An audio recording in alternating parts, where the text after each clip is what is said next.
Alright, so we got to talk about Justyn Ross coming back to this Chiefs team and a big update in the NFL salary cap, so let's get into it.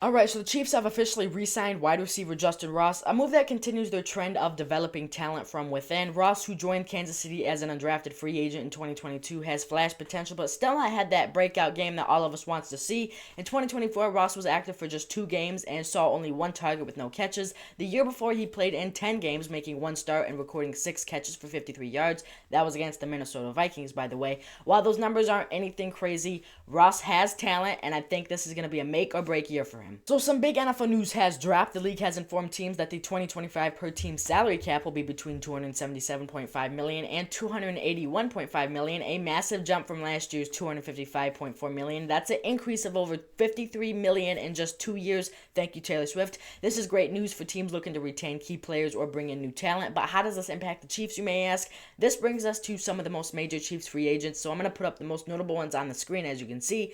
One of the biggest decisions Casey's going to face is regarding offensive lineman Trey Smith. While we'd all love to see him back, the reality is he's going to command a hefty contract, and you simply can't keep them all. If the Chiefs decide to bring back Nick Bolton instead, that could mean moving on from Trey Smith.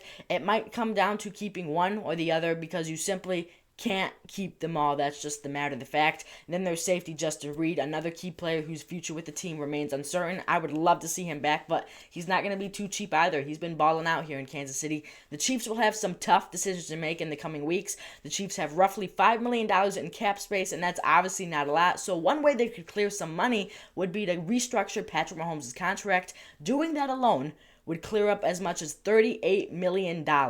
Also yesterday, a report came out per Chiefs Blitz that tight end Travis Kelce is leaning towards returning. That's awesome news. Chiefs defensive end Charles Omenihu recently spoke about Casey's loss to the Eagles in Super Bowl 59. He said, quote, "I watched the film 3 times. You can't go back in time. You can't dwell. You got to retool and refuel. It ingrains in your head to never do that again." That's the kind of mentality you want from your defense heading into next season, and that's why I say this team is going to be coming back hungry. They're going to be more hungry than ever to go win another Super Bowl. Also, the Chiefs met with tight end Cole Taylor at the Hula Bowl. The West Virginia tight end had 43 receptions and 448 yards and 3 touchdowns last season. He's a towering presence at 6'7", which could make him an intriguing target in the red zone if the Chiefs decide to bring him in. Not saying they will, but they met with him, so they may have some sort of interest in him, obviously. So what do you think about the Chiefs' latest moves? Will Justyn Ross finally break through? Should Kansas City prioritize Trey Smith or Nick Bolton in free agency? Drop your thoughts in the comments down below. Don't forget to like and subscribe for more Chiefs news and rumors. And with that being said, thanks for watching. I'll catch you tomorrow, and go Chiefs.